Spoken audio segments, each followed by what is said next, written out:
მოგესალმებით, მოამბეს 16 საათზე მარიამ ბაშაძე წარმოგიდგენთ.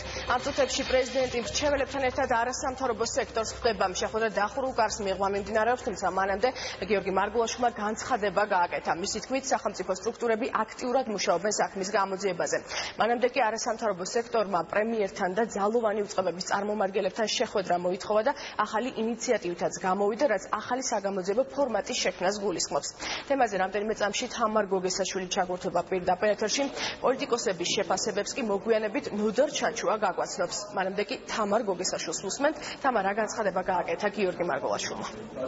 თითოეულს გიპოვით ვერ გაიტანთ ძალადობას და ტერორს, ასე გამოეხმაურა საქართველოს პრეზიდენტი პირადი ცხოვრების ამსახველი ვიდეომასალის გავრცელებას გიორგი მარგულაშვილი. პრეზიდენტის ადმინისტრაციაში ამ წუთებში არასამთავრობო სექტორის წარმომადგენლებს ხვდება და შეხვედრა დაიგეგმა სწორედ პრეზიდენტის ინიციატივით. როგორც გიორგი მარგულაშვილმა განმარტა, მას აქვს კომუნიკაცია საქართველოს პრემიერ-მინისტრთან, პარლამენტის თავმჯდომარესთან, ასევე ძალოვანი უწყების ხელმძღვანელებთან, მიმდინარე პროცესებთან დაკავშირებით და საქართველოს პრეზიდენტის მტკიცებით შესაძლოა გამოძიების შედეგები უახლოეს პერიოდში გახდეს ცნობილი, თუმცა მანამდე პრეზიდენტის განცხადებით მნიშვნელოვანია, რომ თავად საზოგადოებამ თქვას უარი შანტაჟში მონაწილეობაზე. მე დღევარ თქვენ გვერდით და მუდამ დაგიცავთ. და მუდამ სოლიდარული ვიქნები იმ ადამიანების მიმართ, ვის ჩაგვასაც ვინმე ცდილობს. ამის საბუთად შემიძლია დღეს ღიად საზოგადოებას უთხრა, რომ სექსი და სექსუალური ცხოვრება არ არის სამარცხვინო.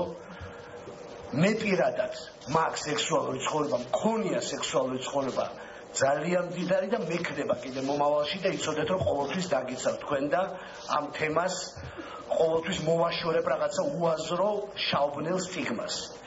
ეხლა იმათ იმ შაუბნელებს, ვინც აპირებთ, რომ არ შანტაჟოთ ჩემი მოსახლეობა და ჩვენი საზოგადოება. თითოეულს გიპოვით და ვერ გაიტანთ საქართველოში ადამიანების შეშინებას, ძალადობას და ტერორს. დილიდან ძალიან აქტიურად ჩართული ვარ ამ თემის განხილვაში. საქართველოს პარლამენტის თავმჯდომარესთან, პრემიერ-მინისტრთან, ძალოვან უწყებებთან და დაგარწმუნოთ ყველა, რომ მთელი სახელმწიფო სისტემა ყველა თავისი რესურსით მობილიზებული არის და კოორდინირებულად მუშაობს. ეფექტი ნამდვილად იქნება. პრეზიდენტი არის მაღალი თანამდებობის პირველი პოლიტიკური პირი, რომელსაც არასამთავრობო სექტორის წარმომადგენლები ხვდებიან ამ წუთებში. როგორც უკვე გითხარით, ეს შეხვედრა დაიგეგმა თავად პრეზიდენტის ინიციატივით, თუმცა მანამდე მესამე სექტორის წარმომადგენლებმა შეხვედრა მოითხოვეს პრემიერ-მინისტრთან, ასევე ძალოვანი უწყების ხელმძღვანელებთან. მათ რამდენიმე ინიციატივა გააჟღერეს, ისინი მოითხოვენ სპეციალური ფორმატი შეიქმნას ეფექტური გამოძიებისთვის და გამოძიებაში მონაწილეობა მიიღონ.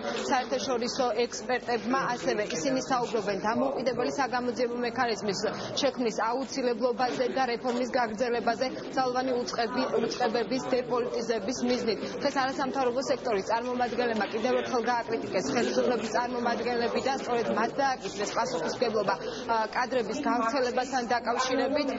მათ თქვეს, რომ მნიშვნელოვანია, რომ სახელმწიფომ დროულად და ეფექტურად გამოიწვიოს აღნიშნული ფაქტი. ასევე დღეს ისინი მიანიშნებდნენ გარკვეული პოლიტიკური ძალების ინტერესზე და ამბობდნენ, რომ შესაძლოა დაინტერესებულები იყვნენ ქვეყანაში დესტაბილიზაციით.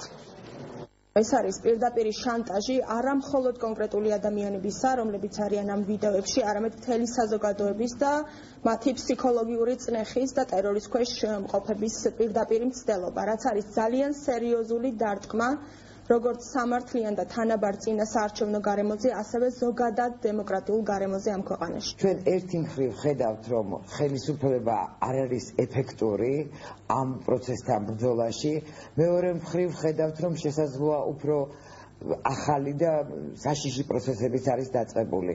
ჩვენ ვხედავთ, რომ ეს არის შეტევა პროდასავლურ ძალებზე, როგორც საქართველოს ხელისუფლებაში, ასევე ოპოზიციაში და აქ არის გარკვეული მიზანი საზოგადოებაში ქაოსის შექმნისა და მოვლენების უმართავად ქცევისა. ეს არ არის ჩვეულებრივი ფაქტი, ეს არის კარგად გამიზნული საქართველოს მიმართ მტრულად განწყობილი ძალის თუ სახელმწიფოს მიერ ჩადენილი ქმედება. ჩვენი მეზობელი იგულისხმება, დიახ, ჩვენ აშკარად ხედავთ მათი და მათი მომხრეების პირდაპირ მიზანმიმართულ ქმედებებს.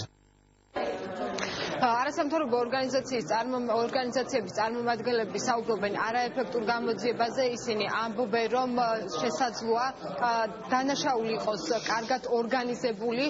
მათ თქვეს, რომ მას შემდეგ რაც რამდენიმე დღის წინ გამოქვეყნდა პირადი ცხოვრების ამსახველი ვიდეო მასალები, ამ ჯგუფმა კიდევ შეძლო და ატვირთა მსგავსი შინაარსის ვიდეო მასალები. ისინი ფიქრობენ, რომ თუ კი მოხდებოდა ეფექტური რეაგირება საგამოძიებო ორგანოების მხრიდან, შესაძლოა ეს აღარ განმეორებულიყო. მიჩნდება ეჭვი, სახელმწიფო შესაძლებელია იყოს უძლური ამ დანაშაულის გამოვლენის თაობაზე, ამიტომ გამოდივართ ინიციატივით, რომ ზოგადად ამ ჩანაწერების შეგროვების თუ გავრცელების და ასევე წინა ჩანაწერების შეგროვების და შენახვის და გავრცელების შესახებ შეიქმნა სპეციალური საგამოძიებო ფორმატი, სადაც შეერთვებიან ამ ტიპის დანაშაულის წინააღმდეგ გამოცდილების მქონე საერთაშორისო ექსპერტები. გასულია რამდენიმე დღე უკვე პირველი კადრების გამოქვეყნებიდან, თუმცა არანაირი კონკრეტული პასუხი გამოძიების მხრიდან გაცემული არ არის. ჩვენ არ ვიცით რა მიმართულებით მიდის გამოძიება და რა სირთულეს წარმოადგენს მათთვის დროულად ამ კითხვებზე პასუხის გაცემა. სწორედ ამიტომ ჩვენ ვითხოვთ სპეციალური საგამოძიებო ფორმატის შექმნას. როგორც უკვე გითხარით, ამ წუთებში პრეზიდენტი ხვდება მესამე სექტორის წარმომადგენლებს და შეხვედრის შედეგებთან დაკავშირებით უფლებადამცველები განცხადებებს გააკეთებენ მოგვიანებით, რომელსაც უკვე შემდგომ საინფორმაციო გამოშვებებში შემოგთავაზებთ. მადლობა თამარ გოგისაშვილი გვერდებოდა პირდაპირ ეთერში.